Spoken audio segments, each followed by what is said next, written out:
G'day guys, it's always awkward how I hold this mic because it doesn't want to come off.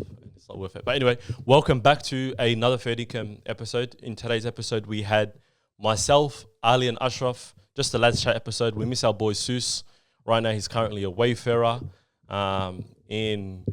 definitely won't repeat what was just said. Anyway, in today's episode, just a lads chat, laid back conversation where we spoke about all things relating to personal brands, especially that on the social media world in regards to Prime, Feastables, MrBeast. Also spoke about the upcoming fight with Elon Musk and Mark Zucherberg, team Elon over here, you know what I mean? We also spoke about the importance of gym, how to create that into like some sort of functional lifestyle. And what else did we speak about? Oh yeah, we got into conspiracy theories. It might be a couple of garbage stuff, but we want to know what your thoughts are on that. Get the conversations going. If you found something interesting, join in the conversations, comment down below. But without me saying any more further, I hope you guys enjoy the episode. Peace.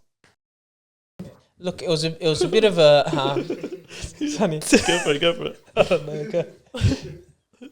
They're just thinking about like other people's opinions. Well, one thing I saw, with the controller that everyone, with the controller, I thought that is the biggest mistake in the world. For sure. Then I started watching multiple people, like unfortunately that's what my feed started becoming, the controller, multiple people that are in the army that say that's a normal thing. Like people are laughing and they're like, there's a high level Navy individuals, high level. They're like most submarines, tanks, things, we use controllers all the time. Fair dinkum. So going back to the weight thing, it's like how much of the weight or how much of the work that you're putting inside the gym, how much of that is functional outside of the gym, like overall lifestyle, Yeah, that's true. More than just the aesthetic benefit. Yeah, the aesthetic. Yeah. And the aesthetic part is nice. Of course. That's a big reason to why a lot of people go to the gym and stick with it. Yeah. Because that's what you're looking for as well. Like, don't get me wrong, you have your sports, you want to benefit from the sports, but then it's also nice to see yourself, your physique, you're more proud, you're more proud in your skin kind of thing. 100%. But for me, honestly, my result, firstly, before the test, I was a bit worried. I was even telling this guy, because he's like, Willie and I are going to do the test. Do you want to do it? I think you should do it, Actually, and that. Before that, it was supposed to be Ali and I. Yeah. And then Ali pulled out because he was... I was just nervous. I was like, I'm going to be disappointed. Like, this is not going to be a nice thing. You gave I'm just going to be down on myself. As well. Yeah, bro. Honestly.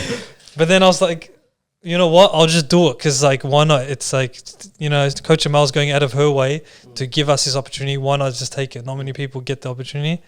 And to be fair, the results I got, it wasn't too disappointing to what I expected, alhamdulillah. Obviously, there's an element where it's like, okay, it's in your face, like you said. Let's work with what you have right here. Mm-hmm. These are the results.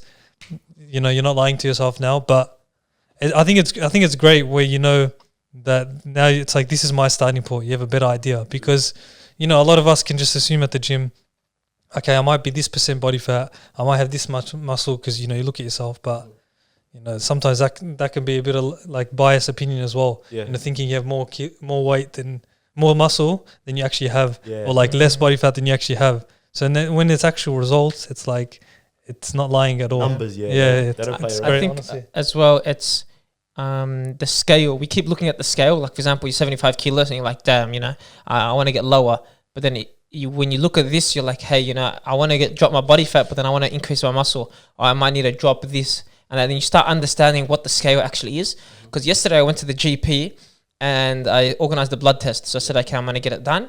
And then she checked my height, checked my weight, and she goes, your BMI is above average. Mm-hmm. She goes, you're 4 kilos overweight. Okay. She goes, for your height, optimal is this. Mm-hmm. And I'm just thinking, because I did the in-body scan a couple of weeks ago, I'm like, to pH my weight, I'm pretty low % body fat. I'm in the teens. My muscles pretty high.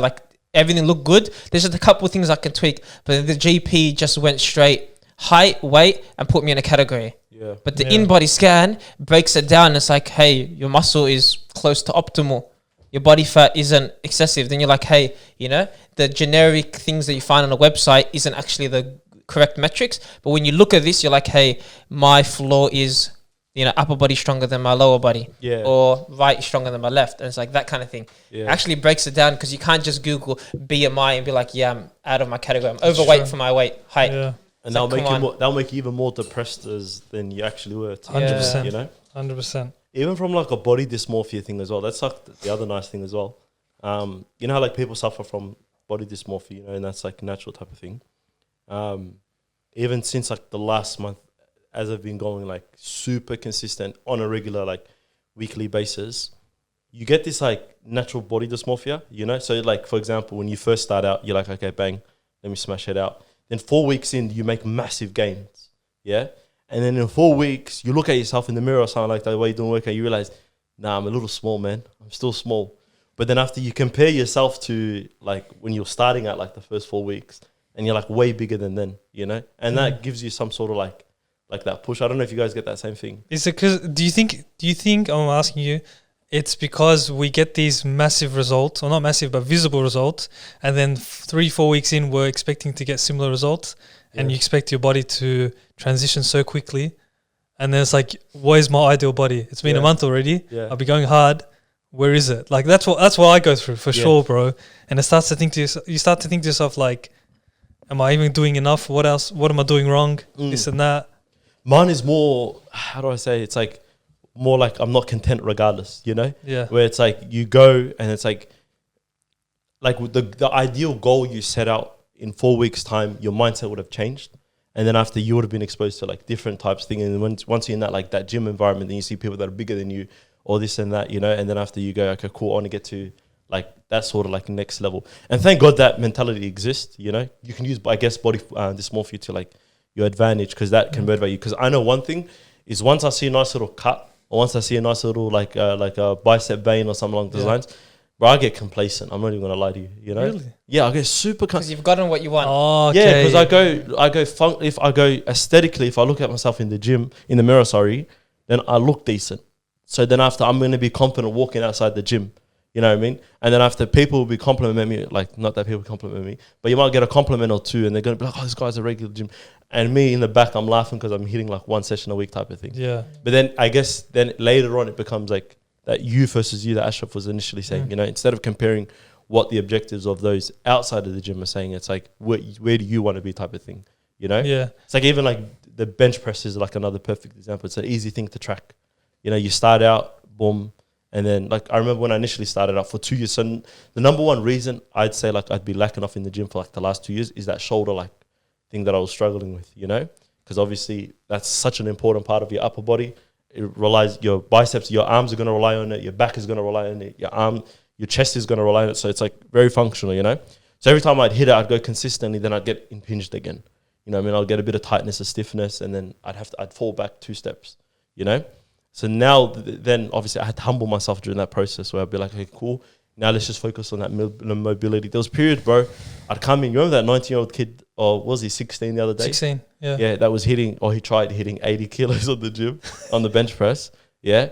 I remember I'd see kids like that, like in the gym on a chest day or something like that. And I've got like half a plate on or something along those lines. You know, it's like mentally, you know, you could go further. Yeah. But you're not going further because of the fact that you got like a thingy. Okay. And that's why you got to put your ego to the side and just be like, relax, like it's time building. So now, so during that period, once I started to get over that shoulder impingement or that shoulder thing, I was like, now there's no excuse. Like, what excuse can I make going forward from here? You know, you just go full throttle, bang. But you know what's interesting about that 16-year-old kid? I remember, like, because, like, obviously 16 years old, 80 kilos is insane. Impressive. Yeah, like, very like, seriously. But then I could tell when Let's give him 70. Let's give him 70. 70? Yeah. Just to be safe? Because he blamed it on his spotter, you know that, yeah? Yeah, he didn't have the best spotter, bro. But then I could tell he was a bit hard on himself. Yeah. I could see, like, a few things. And I thought to myself, like, this guy, he's probably lifting a lot more than most 16-year-olds, but he's still hard on himself. Yeah. So it just shows, like, no matter what level you're at, you're still going to be hard on yourself in some sort of way. You're still going to keep looking for ways to improve. And were you hitting 70 kilos on a bench at 60? I doubt it, bro. Even if I was, like, I'm probably struggling. That's probably PR or something. Yeah. Like 16 is when you literally just start the gym. But he's got that, like, that young bucks mentality, you know, where they're in the gym. Ego lifting, like, I'll try next session. I'll try next session again. And I think I got G'd when we started complimenting him. Yeah, 100%. It's like all these older boys, it's like, I would have loved that if I was 16-year-old, 100%. you know what I mean? If one of the older boys in the gym were telling me. And it's like a group of boys, it's like, what the hell? Like, keep it up type of thing, you know what I mean? And we were just trying to get a little camera flicking, this, that. Yeah, but that's good, man. Yeah, man. That's just how the gym is, bro. It's that consistency. And also, you know, like Atomic Habits, James Clear speaks about like habit stacking as well. Yeah. That's the other thing that's been like going exceptionally well for me. Like combining the gym with something else in my day, you know? So like now that I'm going earlier on in the day, yeah, like I might go swing past like the masjid and hit Isha real quick. And the masjid and the gym is like 2 minutes away from each other. So now that I've done those two things, I come back home early and it's like only 9:30 and I'm already ready to wind down. Compared to like 1 a.m. Oh, mind you, I got to tell you a story about this. Yeah. A 1 a.m. session is absurd. It's amazing. I reckon it's one of the best sessions. But you gotta, there's got to be something wrong with you I'm a little sorry, bit. bro. Yeah. And wait, There's no pre-workout. Yeah, pre-workout? Yeah, you're handy. Without the coffee. At 1 a.m.? Well, before the session. So I'll probably start my session at like 11:30 or something. But I'll be there till like maybe 1. Absurd. Sorry. Yeah. Well, I think that... Unacceptable. I do think it's absurd. You know how I know? Because obviously the perks of the gym that we go to, yeah, is that past, I reckon, like 11 o'clock, there's only like 1 or 2 people. Past 12, there's probably just you. Like there's days where I have the whole gym to myself. You know what I mean? Amazing. I feel like it's a home gym type of thing. Bro, there's this one guy that always comes at 1 a.m. Think about this, yeah? I already think I'm a bit, how you going? Because I'm leaving the gym at 1 a.m. Yeah? But think about how I feel about a guy coming in at 1 a.m. So do you look at him and think like, far respect? I think... You might finish like the midnight shift and then he just goes, I'll hit a session and sleep. Maybe that's what he does. Yeah. Or that's a smart thing to do. I've come to the conclusion he's either going for a heartbreak or something big like that. Because look at this. And every single session or every second session for some reason, it's a leg session. Just imagine coming to the gym at 1 a.m. and just hitting a leg every And single it's probably like his second session of the day. Yeah. Straight out. Oh, I can't sleep. Let's go to the gym. 100%. I can't even say hello to him, bro. I'm trying to leave him in his own He's zone. zoned in, yeah? Yeah, let him do his own thing type of thing, you know? But Girl, the story, you said there's a story at the 1 a.m. workout. Like Yeah. basically like you going every day. Yeah. No. During that period of time, I was hitting it. But the thing is, I realized it had like a massive effect on like my next day. That was the problem with why I stopped hitting at 1 a.m. Because I'll be honest, I can't hit morning sessions. Not because I can't get up. Is because I just like I feel like I'm prone to injury at that time. Yeah, because I suffer from bad neck pain. I don't know whether You're not warmed up and stuff? yeah, I'm not warmed up. So then like if I hit a chest or something like early in the morning, I can't go 100% because like my body's like cold Loki, you know? Do I want to transition into that? Yeah, 100%.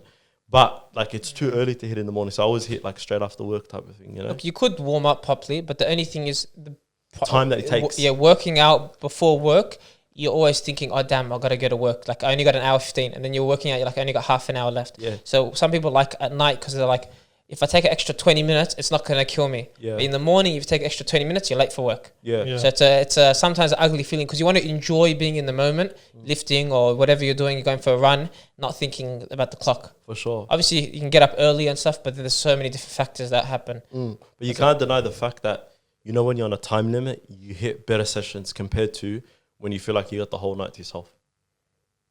Yeah.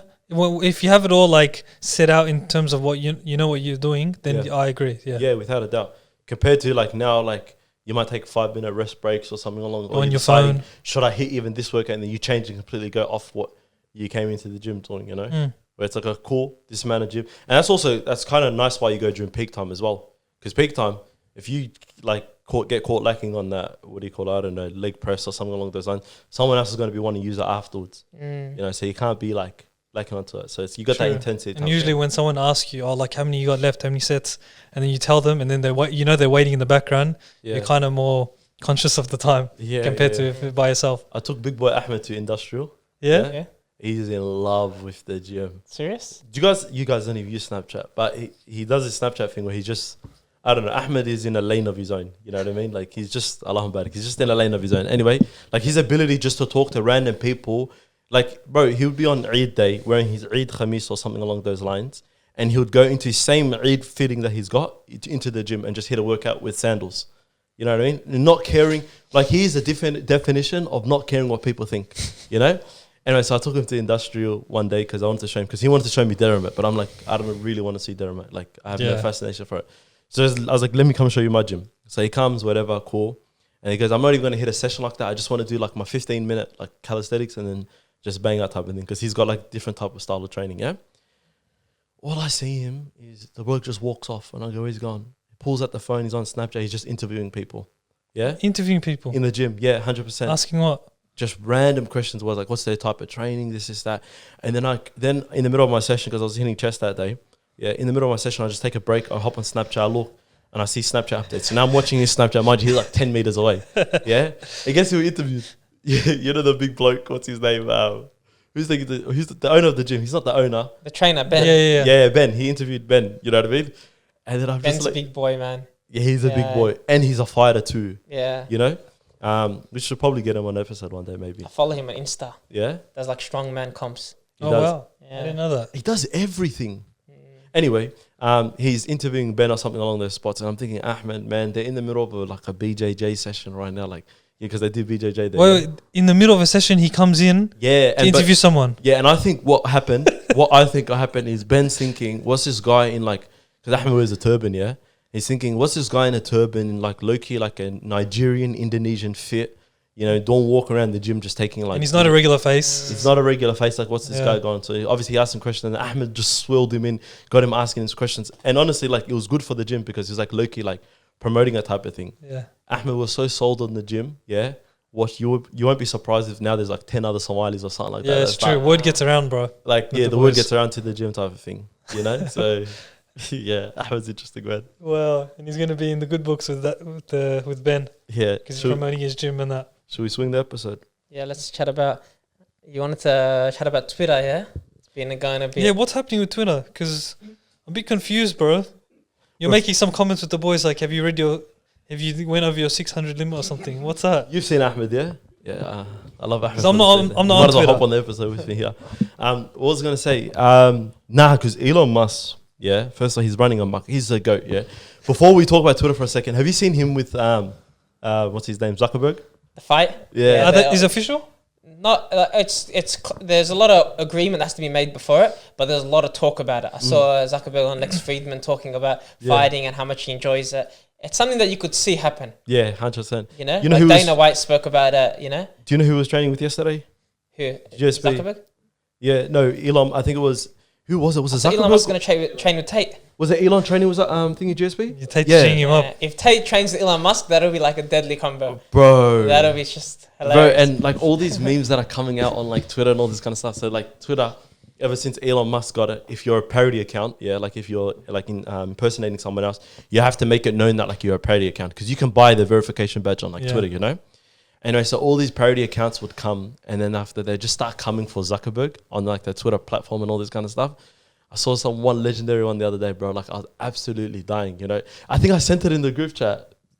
Did I send it to that group chat? I don't think so. What was I it? did. I sent it to the Instagram group chat. I have with to Andrew Tate and Elon Musk. Andrew Tate, because Andrew Tate is team. So obviously Andrew Tate, you know how he got banned off of like all of Meta, essentially, yeah? He got banned off Meta, YouTube, every other app. And I think the only one which he was initially banned by was Twitter. But obviously Elon Musk, in regards to like freedom of speech and all of that kind of stuff, and what's the word that I'm looking for? Censorship, yeah?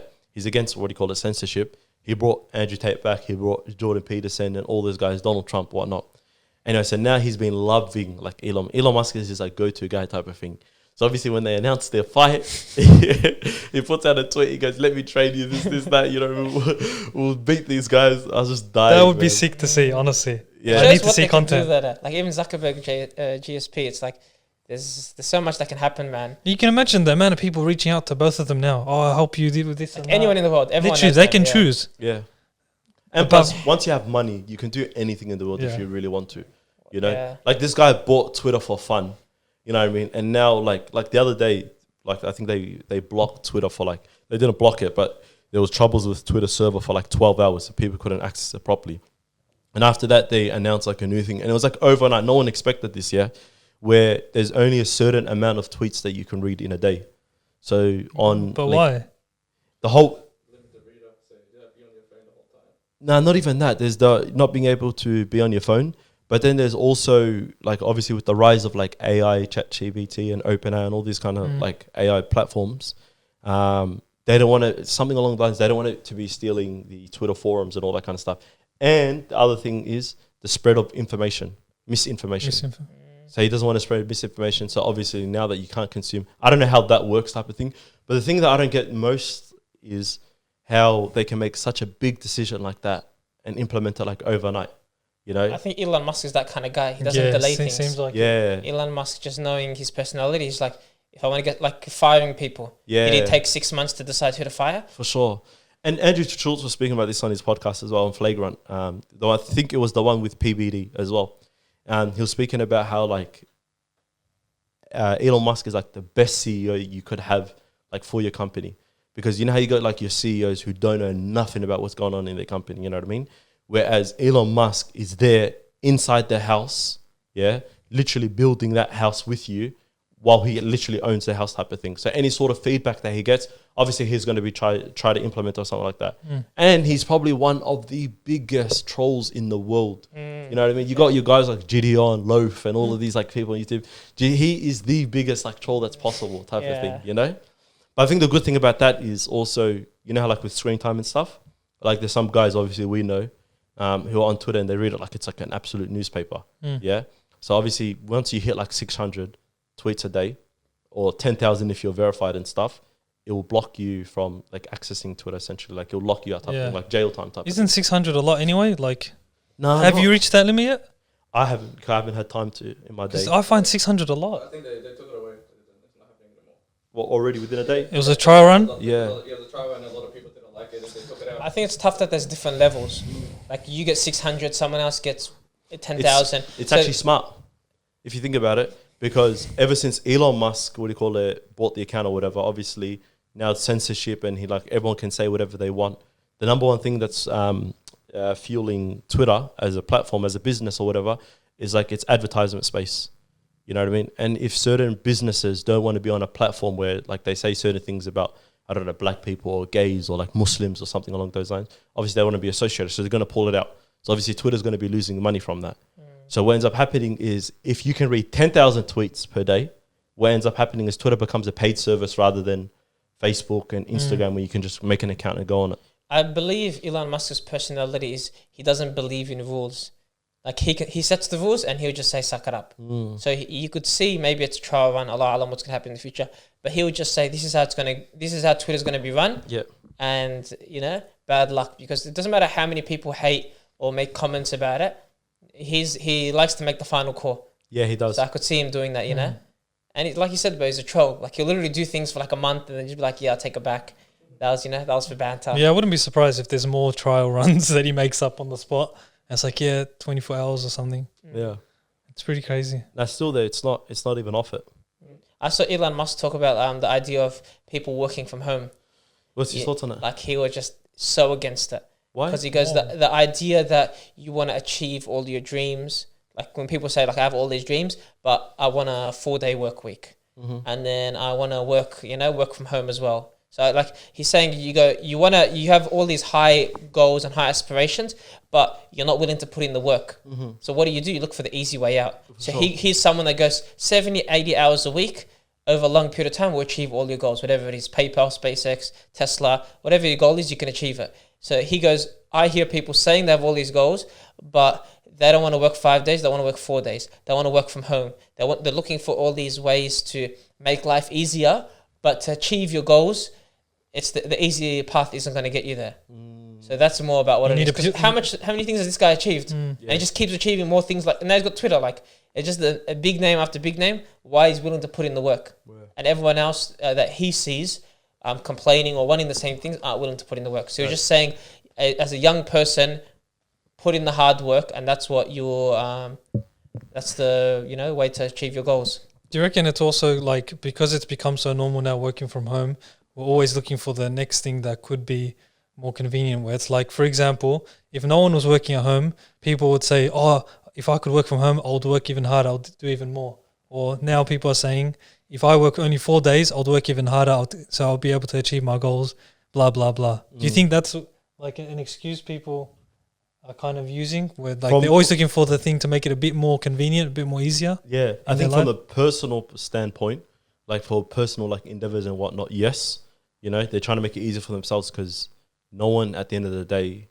or certain people, but no one at the end of the day wants to work for someone else's business. They want to go off and create their own thing. So like a benefit then. But from a business standpoint, it's not a good thing. You know what I mean? If your employees are like half distracted or they have another mind, because it's not going to further grow the business. And I think also like even from a business model and all that kind of stuff, you want your employees to be motivated to come to work every day or be like invested in the work that they actually do type of thing, where they don't take like lazy cuts and whatnot.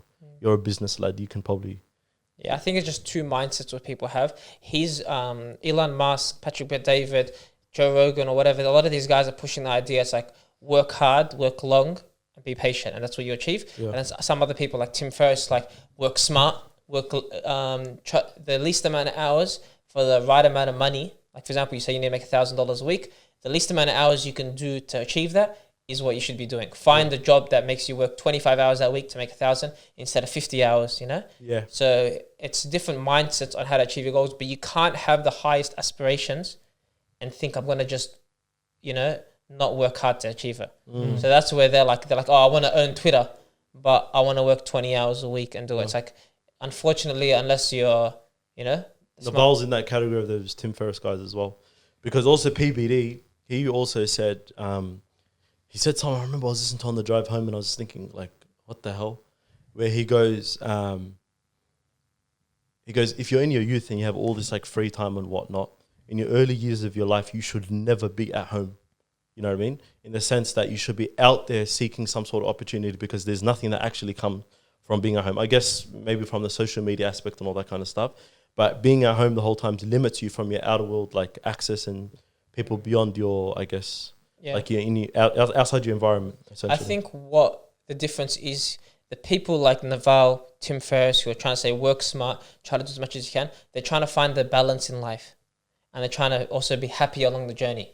A lot of the other guys, did you listen to MrBeast with Colin and Samir? I have it on save later. But MrBeast is one of those people where he just goes... He's work hard guy. Yeah, he's work hard. He goes, I'm not trying to have a balanced life. Yeah. I'm trying to work hard to achieve my goals. Yeah. And a lot of other people like Kobe, like whoever it is, it's like I'm 100% in one direction, which isn't a problem, but that's what they're willing to do to achieve their goals. But along the journey, they might lose friends, might lose family, might not be happy, might go through a lot of issues and stuff. Where the other person's like, I'm willing to work smart, achieve 8 of my goals instead of 10, and be happy along the journey. Yeah, you know, for so sure. He did mention... Sorry, I did listen to probably like the first 10 minutes, then I got distracted. It's good. Yeah, MrBeast is unreal, man. I love MrBeast's mentality. And he's so... I started watching so many of his videos yesterday. He's so real, honestly, just straight up. Yeah. You know what I was thinking? I was thinking one time, I remember during COVID where MrBeast was brought up, you know what I mean? And I remember me and Sus brought it up or something like that. And then after one of you said, who's MrBeast? I think it could have been me. Yeah, and I was like so interested. I'm like, and now look at him. Because I was watching a video the other day and there's like these kids bumped into this one other famous YouTuber. I don't know if you guys know Loaf. No. You know Loaf? Ahmed knows everyone, man. He's got so much time with it. Anyway, this guy was Loaf and he was at like an ice skating rink. What's it called? Rink, yeah. And when he was there, he bumped into this kid. And the mum knew that Loaf was famous, yeah. And then after, did you watch that video? Yeah, funny video, yeah. He bumped into... He's seen everything. We're going to get him on the episode at this one. Yeah. Anyway, the mum bumped into like Loaf and then after she disappeared and she goes, can you take care of my kid or something, which is very random, yeah, for a mum to ask a famous YouTuber to take care of his kid, you know. Anyway, the kid and Loaf's interaction was like so wholesome. At the end, the mum goes to the kid, ayo, like, you know, he's like a famous YouTuber, you know. And then after he goes, oh yeah. And then after he goes, yeah, I think I might have seen you before. And he goes, oh, who do you watch? And it's like MrBeast. You know what I mean? Like MrBeast is such a like beast low-key where he's dominated like that whole like kids like market or whatnot. And obviously once you tap into the kids market, then they grow up and then... I find it entertaining. Yeah. Like even people are like my age or whoever, like even... Brain dead content though.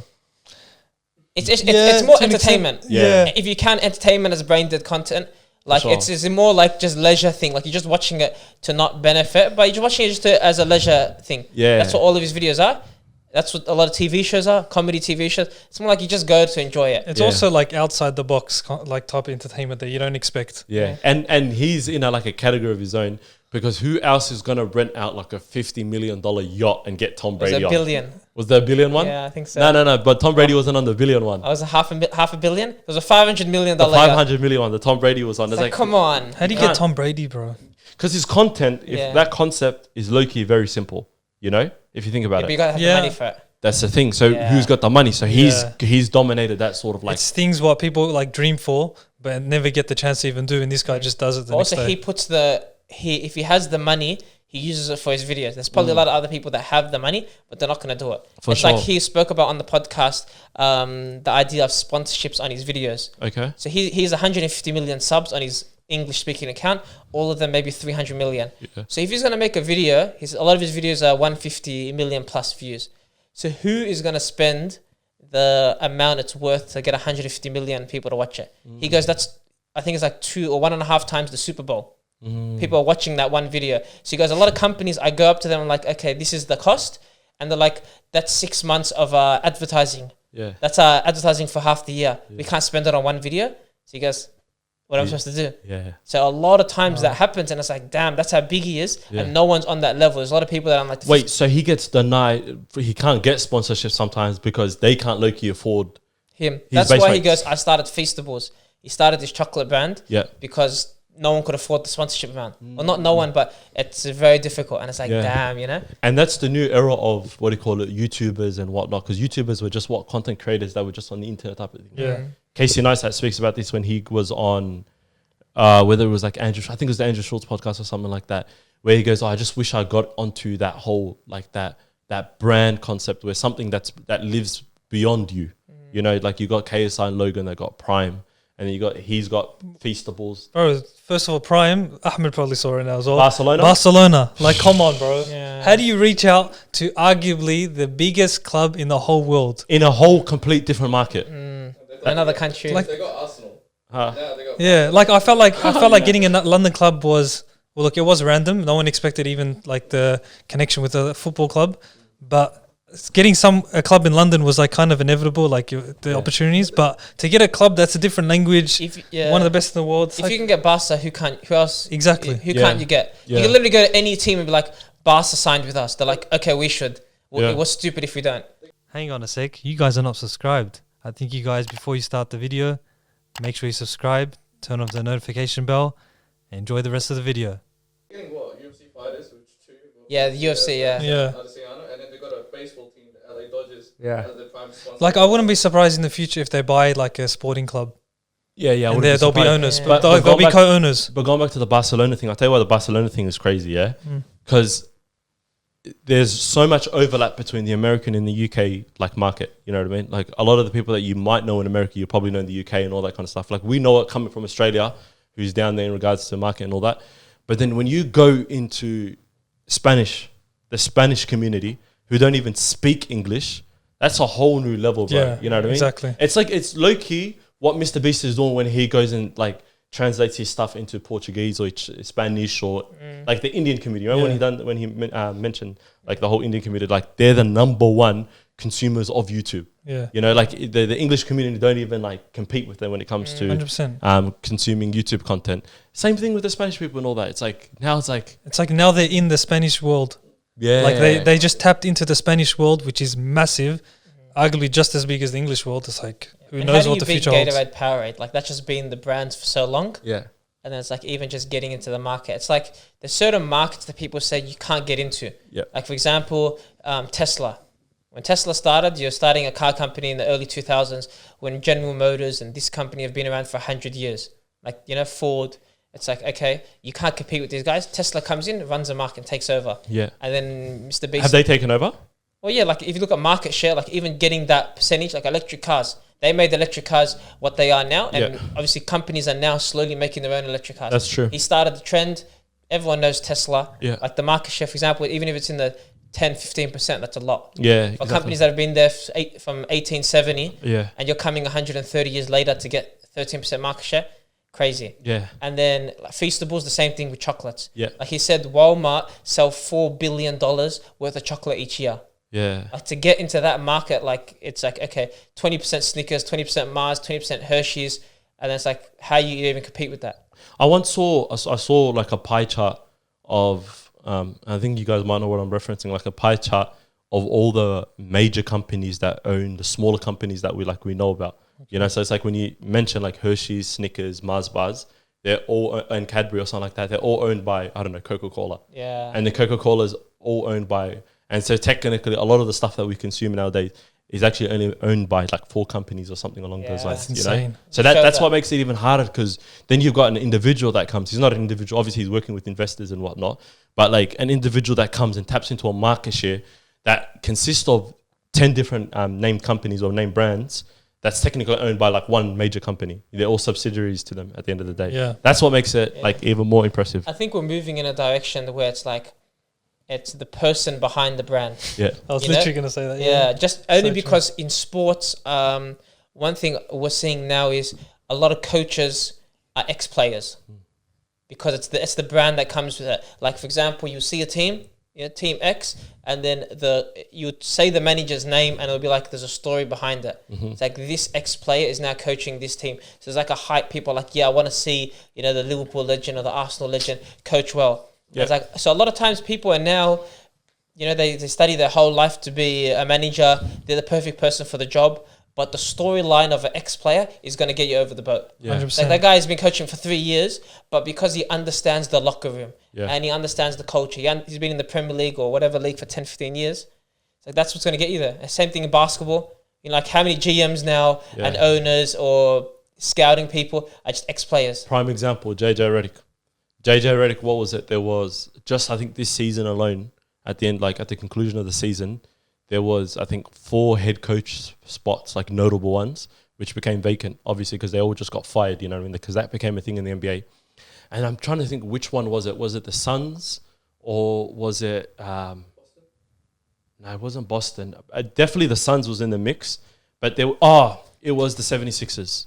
Okay, this when the 76ers spot became vacant, obviously after the 76 season, they're trying to look, they're shortlisting people and whatnot. And then JJ Redick ended up in like the shortlist, Allen Iverson ended up, but he had like a negative, like plus 500 odds to win or something like that. But JJ Redick was on the top 3. And I think he interviewed for Chicago and he interviewed for the 76ers. Bro, he was just in the league 2 years ago. But the reason why is because he's built his brand as like an analyst, as a former player, a great collegiate player and all this kind of stuff, where he can now sell it on his like resume. And before, you'd have to do like the hard out. And you think about all the guys, and especially like the OG type of coaches, that worked their way up from school basketball, high school, then off to college. And then you just see a guy that just came out of the league and bang, That was one of the problems they had with Nash. It's like, is he capable of being a head coach of like 3 like superstars, And it's like, clearly that actually doesn't work as well, because Nash wasn't on there but for even if long. it doesn't work, another club will be willing to give him a chance. Exactly. So that's the only thing. It's like, there's so many soccer coaches, it didn't work out. It never worked out. They never looked strong, but they'll move to another team and get a chance. And so it's very hard now. We're moving in a brand-centric trajectory. Like a lot of clubs are looking like that. Like, just to be honest, Jordan started there being the only person, the brand was stuck to his name, and after a couple of years, he separated from Nike. In the sports world, probably, Yeah. But now, see, the YouTubers or the social media stars started it in regards to like the brand. So going back to what Casey Neistat said in regards to like Prime and all that, I think he had like a couple of opportunities with. He's addicted to Prime. Yeah, he Casey is. Neistat. Really? Prime's He actually energy likes drink, the Prime energy drink. Yeah, I don't know he's about the addicted. hydration drink, Okay. because Yeah. I drank Prime, That makes sense. wasn't a fan. Yeah. I tried all 4. One of them was alright. Which one was it? I don't know. Maybe I had it with Brissa. Maybe lime, but honestly, like, I'd rather have Gatorade over all of them. Oh, without a doubt. Yeah. Like, I don't know about the But energy forget Gatorade. I'll tell you what's the greatest sports hydration drink, yeah? It's the Powerade, Kiwi and... strawberry. No, not Kiwi and strawberry. Kiwi and strawberry is good, but it's the Kiwi and not Is it coconut. the green one? This aqua green? colour. Yeah, this colour. Yeah, I forgot. What is it? I Guava? had strawberry Guava? kiwi. Is it That's guava? not- Is it guava? guava. It's Kiwi and guava. That is the greatest, yeah? Let's see. Wait. Guava or pineapple? No, it's guava. I It's think guava. pineapple. Yeah. Pineapple. No, it's guava. It's pineapple. I had it, remember. No, then we're talking about 2 different ones. It's the same color as your jacket. Yeah. I remember you gave it to me. The first taste was a bit strange, but then after I was like, yeah, I can keep. Bro, there was a Kiwi period. and pineapple. Yeah, It is That one. pineapple. That one, look. This guy. Once I had it, I couldn't find it anymore in the store. Like, No. It's Why do you need it? Jeez. You're injured. You gotta recover. Drink water. That's I was gonna say to you, it got to a point I was so addicted to it. Not addicted, but I wouldn't mind having it on a consistent basis. You know, addiction's a big word. Yeah. You know the 7-Eleven on the way home from the gym when you're going down Gilbert? Yeah. Literally would stop there, bang, grab it, thing, go. That was a routine. Yeah, it would become a routine. Gym, thing, hydration, bang, do. Yeah. But anyway, so that's what I was saying. Probably the greatest. I would say one of the primes is actually not that bad though. Which one? The reddish bottle. The full red? Isn't it like super sweet? No, that's a tropical one. I don't know. Not the tropical one, is it? I think so. It's the red one. The full red, It's like the red one, not orange, not red, not purple, and definitely not the pop one, the one that's got the. That's American the only one flag. I've had. That's the only one I've had. That is probably the Bro, I worst. I have it in my fridge. I had to dilute that, bro. That was horrible, man. Is it that bad? Yeah. I had to pour water into it, bro. Honestly, and then it was not bad. And you know what they say? Don't they say there's zero added sugar? Yeah. Yeah, it's stevia or something like sweet. Yeah. Yeah, it doesn't make sense. You chuck in like a cup of stevia, then it's like no sugar behind it. But I was gonna say, going back to what do you call it, the MrBeast thing, when the first 10 minutes that I listened to that episode, I found this to be absolutely superb. You know, he speaks about how back when he was like 13 or 12, he used to do this time capsule thing. I don't know if I've got it wrong, when he was like 13 or 12, he used to do this time capsule thing where he would say, and he would release it every 8 or so years. I remember I was listening to the episode, I was just trying to figure out what he's talking about. But either way, You've never watched them? Say again? You've never watched the videos? No, I've never watched the time capsule videos. So what he did... Did he release them? So what he did was, when he was a teenager, he created a video. He goes, hello, me in like 1 month, 6 months, 1 year, 5 years, 10 years. And he put it already on YouTube Studio to be uploaded on that day. Oh, wow. So for example, when he goes, hello, in 10 years, he goes, I hope to have 100,000 subscribers at this time. And then at 5 years, he goes, I hope to have 50,000 subscribers. Yeah. He goes, wouldn't it be cool to have like a nice car or to have this? And he's explaining what he wants when he's 15, and all the numbers are just completely off with the company or the brand, because obviously he didn't know it was going to get that big.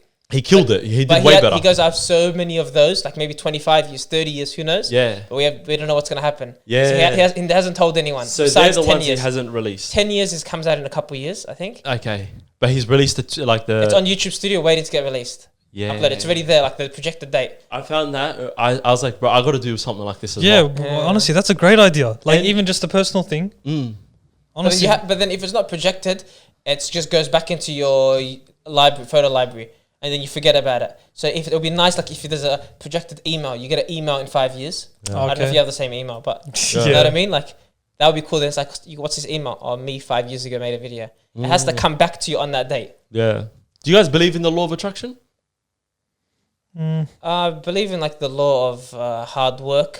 Yeah. And make dua and inshallah it'll happen. Yeah. Law of attraction, not literally, like, not literally the way that these guys like say. Yeah. Have you read the book The Secret? No, I have not read the book The Secret. 'Cause that's what it is, the law of attraction. Yeah. There's just the idea of believing it, manifesting it, and it will happen. That's the first step. Probably a big part of it. If you can't believe it, it probably won't happen. But obviously, there's the qadar aspect of things. And but even like you don't just believe it and things happen. You know, like the idea like good things come to those people that wait. Yeah, that's true. You know, there's some people like no good things that come to those people that wait, or good things that happen to those people that put in the work, are patient, and then it'll happen. But I'd say no. Ideally, just only because what the principle normally people preach with it. Believe it and it'll happen. In regards to believe it and it'll happen. Like it's not enough. Believe and it'll come to you. Are you trying to say because the law of attraction low-key negates qadr type of thing? More so that it... And also it's a shirk in a form as well, I'm trying to think as well. Oh, whoa. Well, if you think about it... In terms of that, yeah. Where you think, like, let's just say, if things come through and it's because of your hard work or whatever, and you don't acknowledge the fact that it all comes from, like, Ilahi's essence, you know what I mean? Because Ilahi granted it to you. And I guess that's in a form, in a sense. But we're also talking about the aspect of the law of attraction, which I believe in, and that's how I take it, is that having that I guess, that thing or whatever you want to achieve on your mind consistently. So then, and it goes back to that conversation. You remember when Sus was here with our first ever episode in the studio? Where it's like seizing the opportunity, where it's like, okay, cool. Once that opportunity then presents itself, because you've already dreamt about it type of thing, or you've believed it, then you'll seize that opportunity essentially. You know? Yeah. I can Give me- see, give- I can see where you're coming from. Give me your other perspective to it. More just from what I see, a lot of people preaching the law of attraction. It's just it literally just defines itself as, you know, believing something and it'll happen. You know what I mean? So nothing about qadr, nothing about God's plan, more just about your ability to put the work in to make it happen. Yeah, yeah. So I believe you should dream, have a goal, Bang know, on, yeah. aspire towards something, but put as much effort as you can, put 120% to achieve it. And then obviously through God's will, through His blessings, He'll let you achieve it if it's the best for you. Yeah, exactly. But I find it also absolutely cool when I see, like these guys like not Casey Neistat, what's his name, MrBeast, where when he's 13, he does these predictions and he releases it later on.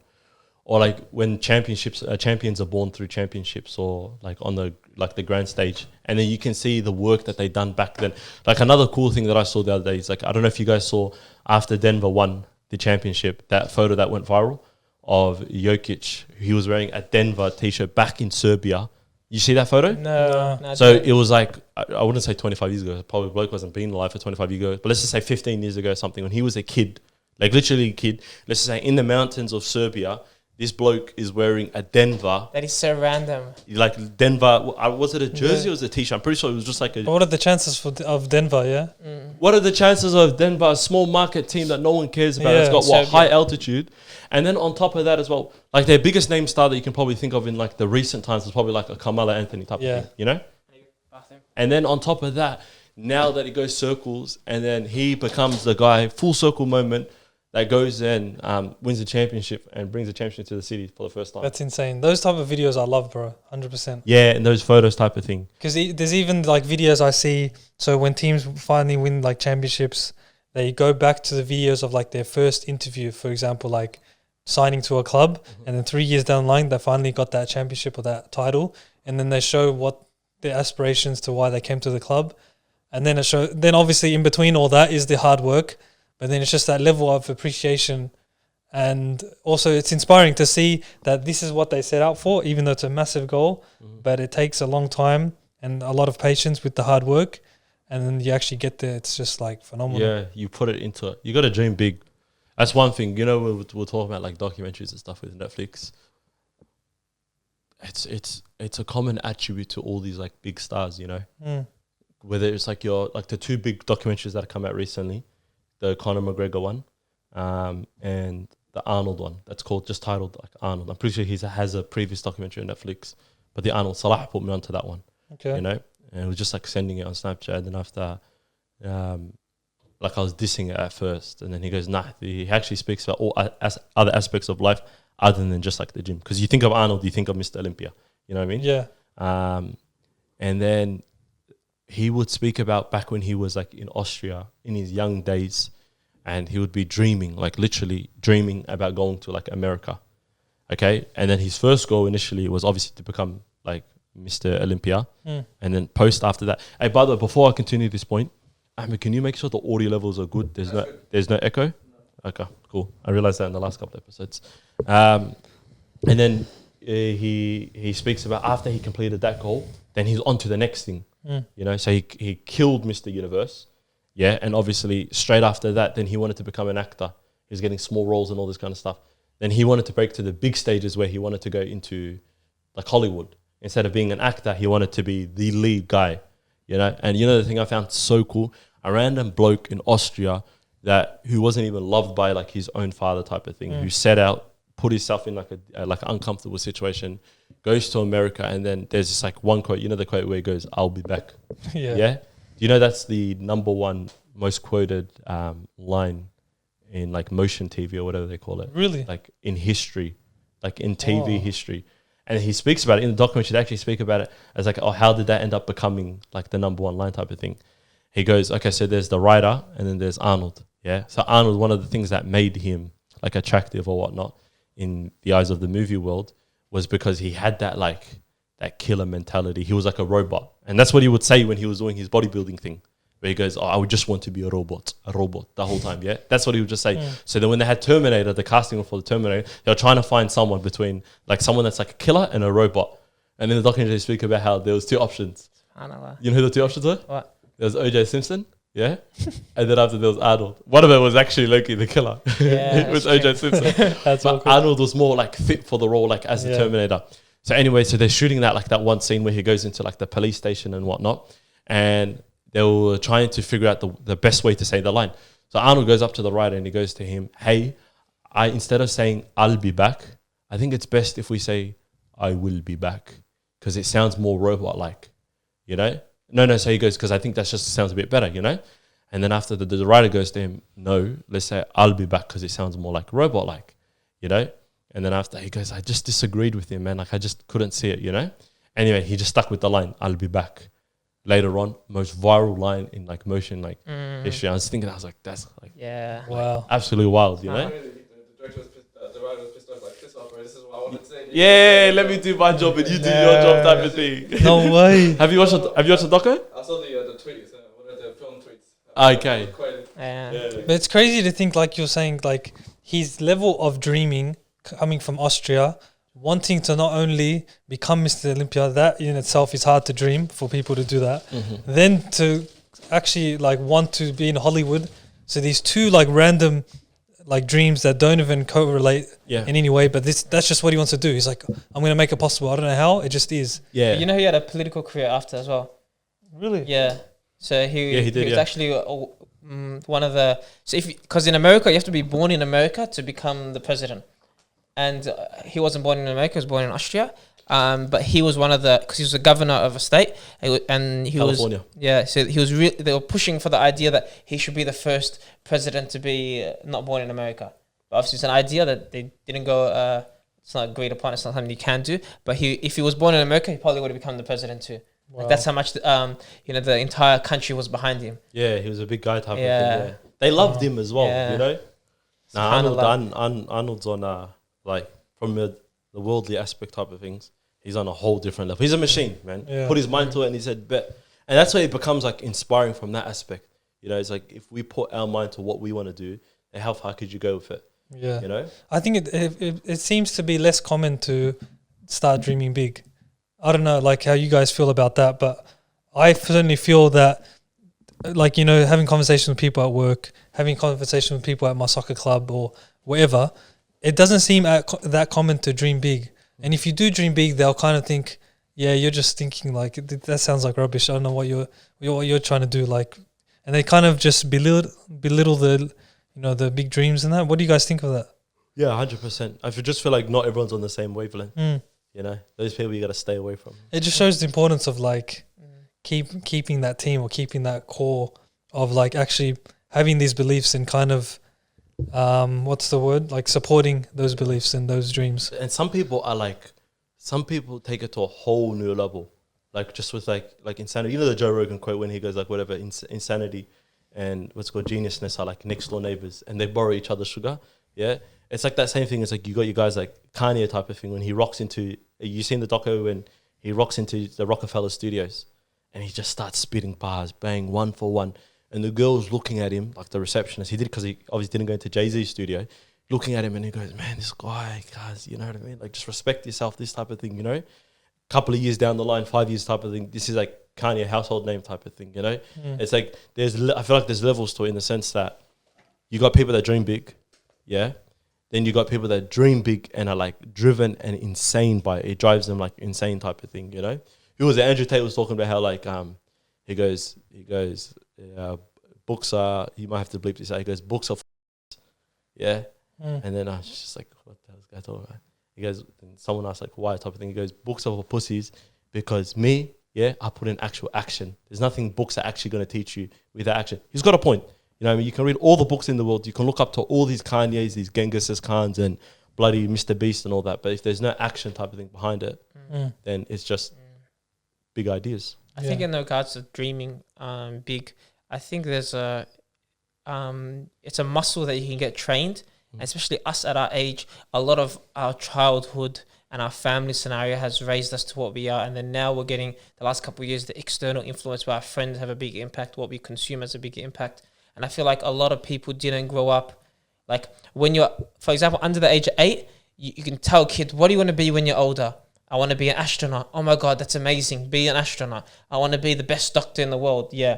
From 8 to 16, if you're a 15-year-old, the kid says you want to be an astronaut, most parents would be like, no, be realistic.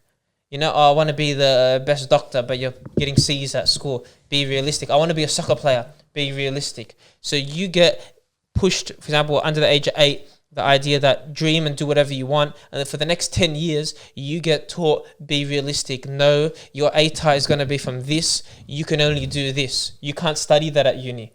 And then when you get to uni, it's the same thing. It's like, hey, you know, like, honestly, you're good at soccer, but you're not that good. Be realistic. Oh, you can't make it in basketball from here.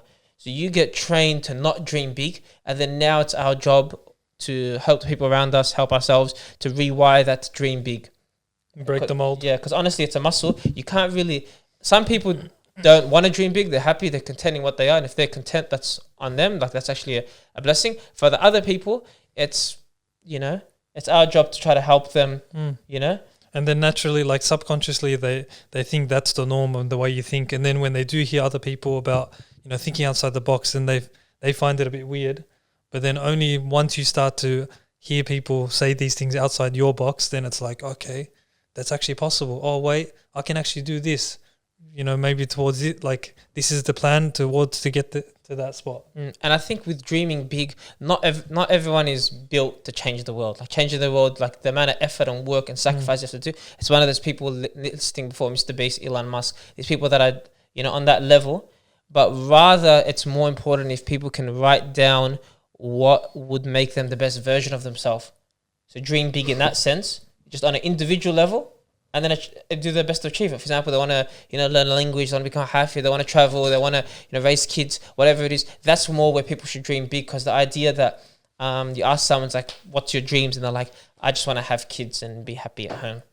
Unfortunately, our deen, our pious predecessors, the companions, the prophets, you know, whoever it is, the Sahaba, that's not how they acted. The best of people used to dream big, have high aspirations. So we should have the same, even if it's a basic thing. It's like, okay, I want my kids to know Arabic. I want my kids, you know, to become a Hafid. It's like, at least you have some goals to look forward to. That's why you want to do it. Not, I just want to be happy. Yeah. That, like, even have big dreams on an individual level isn't, is okay. Like, that's really what it should be. Not everyone has to have the idea of dreaming big and opening a school or, you know, becoming the president. That's true. There's just the individual level that we can try to achieve. Yeah. Aim for. Needs to be attainable at the same time too, to a degree as well. Yeah, but don't put people down if they don't dream big. They'll think like, oh, you know, because I've done that before. It's like, come on, man, you know, you're young, you can do so much more. But it's just the mindset, you know. Like a lot of these guys, you know, they become switched on. Like these super successful guys, they become switched on at 35, 40, and now they're changing the world. You know, like if you look at people like whoever that have made a difference, a lot of them at 25 they weren't doing what we're doing. And we're here at 25 having a podcast. It doesn't mean we're going to, you know, stick on this trajectory. Yeah. So you want to just understand people on different journey, try to help them, guide them, you know, let them guide us. That's true. Yeah? Because we might be going like slow, couple percent better each year, but then them at 30 go 30% better each year. Yeah. And they achieve their goals. So it's not how you start the race, it's how you finish it type of thing. Yeah. Just starting and doing well doesn't really mean anything. You see that in all these big YouTubers as well. You know, once the big money starts coming in, then they don't really make the same content like they used to, you know. Rice Gum, prime example. Peak 2016, I remember. Year 11, year 12, I don't know, but it was at school, Ahmed. They were running the YouTube game, you know. Where's he now? Where is he? You know what I mean? And that's where you got to give respects to your guys like Logan Paul and Jake Paul and like KSI, you know. There's like levels to this game type of thing. True. Hey, speaking of... we're going to end it off now. We need to hit that session, inshallah. No, so, I want to touch on one last thing. Let's go. Speaking of, what's his name? Homeboy, MrBeast. Did you see that he was meant to be on that submarine that exploded? Imploded, sorry. I saw that he was invited and he said no. And he said no. Yeah. Crazy. Whoa. Because imagine... If Homeboy's dead, I don't want to see those 4 other friends of him having his YouTube account.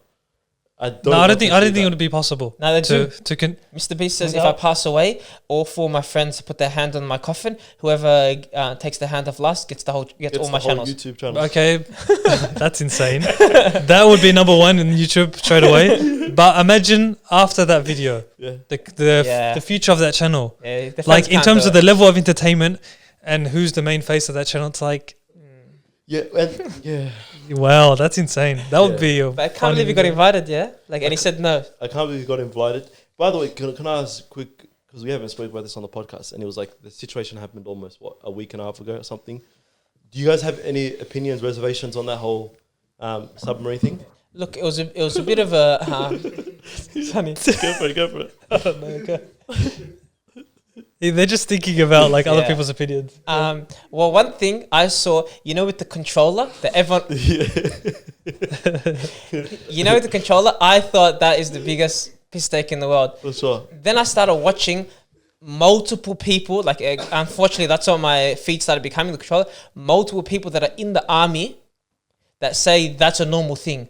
Like, people are laughing and they're like, there's a high level Navy individuals, high level. They're like, most submarines, tanks, things, we use controllers all the time. Simple, yeah. Like, it's not actually a system that's cheap or it normally fails. Obviously, going 3,000 kilometers underwater is a bit different. Yeah. I don't know how frequently they've done that. It's not like a pilot switchboard. But the controller is actually a normal thing. Yeah. Obviously, us, we're just like, that sounds so stupid because we come from inexperience. Yeah. But for people of knowledge, they're like, the controller is actually a normal thing. Yeah. Wait, can you explain the controller? Because not everyone's going to understand it. If you haven't seen the controller by now, then Yeah. you're honestly, living under a rock. Honestly, I haven't. The submarine was, I haven't. the submarine was controlled by like a $20 wireless PS4 controller. That you could get at the gas station. Like, like a wireless controller? Like actually, are you actually serious? pulling my leg? No, serious. It was controlled by it. Like, it's just How's that possible? that's just, Is that why you guys are laughing? yeah, like up, down, right, left. On the controller. Let me Nah. show you the controller. What? I can't. I don't. There was a video How can- that day. Yeah, you have to put that on screen. Oh my god. There's a video of the guy explaining how he's controlling the submarine. He showed us the controller, and like, this goes up, this goes down, and left and right. What's their reasoning behind using that instead of something else? Because that's the best thing. Like I told you, like everyone in the army does it. A so lot it's of the things normal. he did was to us like sound so stupid, but he probably got expert advice on some of it. Is this the main guy that runs The main guy, Yeah. yeah. Use a controller. No, I'm not being serious. Nah, as in like, because he said a lot of the equipment that was important, he got the best in the world, and then a lot of the equipment that wasn't that important, he pretty much got from Kmart and Bunnings. For like a No way. 250,000. Like he got he got the controller, $20 controller. Yeah. He didn't go top shelf for a lot of things. Yeah, And that's why people laughed. He goes, "Oh, I'll duct tape this." Probably Yeah. a wog. The It's probably a memes- wog, the memes man. that came out of that was just like, Yeah. Some ethnic bloke. But then you can't also, like, you can't blame them as well because they've done what, like 25 expeditions before that down to like the Titanic. Like And it works. yeah, with that controller. Yeah. Yeah, like literally with the actual controller. So it's worked. So that I can see why the guy was like, okay, cool. It's like another day type of thing. But the question is, do you think, and you can answer this if you want. Do you think they're alive or dead?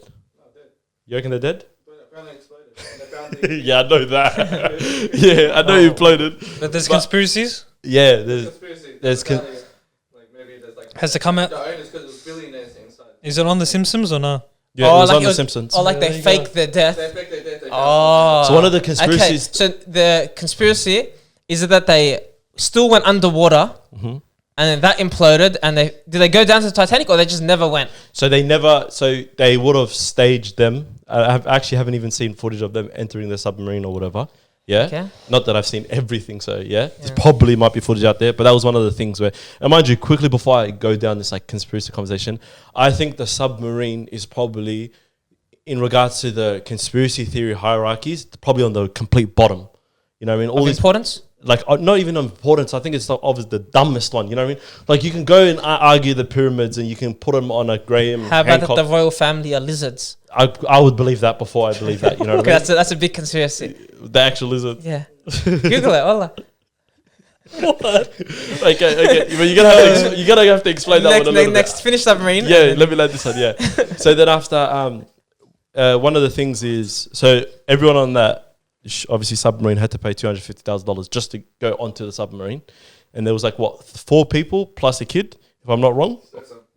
Yeah, stepson. Yeah, not a good look.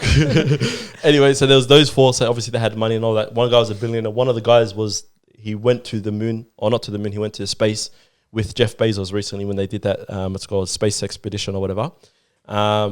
And essentially what they're saying is once you get so much money as a form of like tax evasion or whatnot, you fake your death, you just buy a lousy little island. I don't know how you can make an island lousy, yeah, and just live the rest of your days off there, basically. So you're marked as like a dead person, you know? But, and there was other, like a couple of theories as well in regards to it imploding. Yeah, that was like the main one that came out of it, you know? And plus, like these guys are billionaires, you know? They clearly, But if you think about it, they're billionaires that would have got the best submarine to do it, not like a submarine where it's just congested, like everyone's. Nah, but that is the best submarine for size and stuff. That was the best on market. But there should be other better ones if they're No, there isn't a there. proper submarine to go down. There isn't, not to go that deep. Yeah. So most submarines can't go that deep. Very Yeah. deep. It's like 3.8 Ks or something underwater. But Or more. then also like how bad do you want to see the Titanic from like this, like that mirror light? Who knows, Right maybe they grew up with the stories of it or something like that. I don't know. Maybe. Actually, go open Google Images. You're gonna see the But exact. how the images going that deep? If these guys submarine can't, Yeah. who's taking a camera? No, because they've successfully been down. It To goes that low. Okay. no, there's been submarine expeditions down to the A submarine. lot. Yeah, I've seen before. videos Yeah, and stuff. But it's then it's normal. like, damn, like. And that's why it's explainable why these guys want to go there. You know, if I had $250,000, which was probably like a $2 coffee to me, you know, I'd definitely go down to the Titanic just for if I had that type of. Imagine you did all the curiosity. research in the world and it said it was completely safe. Well, as Like in, this submarine, like you asked every single person you know, Yeah. and they studied it and they said it's safe. yeah, Then you take the risk. Yeah. But then now we laugh and we're like controller, Yeah. and this guy, it's 100%. the CEO of the company that just like he's a funny guy, you know. yeah.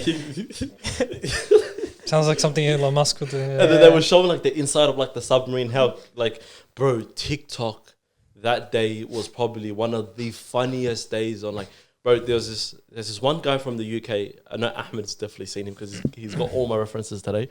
Yeah, but there's one guy on TikTok, like this tall, pretty sure like he's Afghani or something along those lines. British accent, and he always just rambles on. He's like a legendary waffler. I'll show you the video later on, all this kind of stuff. Anyway, he goes on TikTok, and then after you know who I'm talking about? Yeah, and then he goes, bro, I'm done with all these surface level jokes about the submarine. You know what I mean? Like everyone's trying to tell me make jokes about it and all that kind of stuff, but I'm not going to be like subdued into this like pressure. I'm not going to be falling for this pressure and all this kind of stuff. And he's just like hitting it with puns after puns, and then I was dying, bro. And then the ones about space, yeah, it is what it is. Alhamdulillah. It's Nah, insane. wallah. But no, sorry. Before we're not ending the episode, how is Elizabeth? Maybe that's what's it called? Is Good it way for people to go do their own research. Can you just touch on it just like a little bit? I think they mean so what I've heard about it is Yeah. like shapeshifters and stuff, Yeah. and they're like So jinns. Do you believe Loki like it might have some sort of like, honestly speaking? I don't know about lizards, shapeshifters, jinns. We know can shapeshift. Like that idea is clearly understandable. Yeah. So you're not denying it completely. Not lizards, but I could say like a lot of them. I don't know what the evidence behind it is, but it's understandable. They say jinns walk among us. Why wouldn't it be in a house that's the most guarded and protected, and no one knows what goes in and out?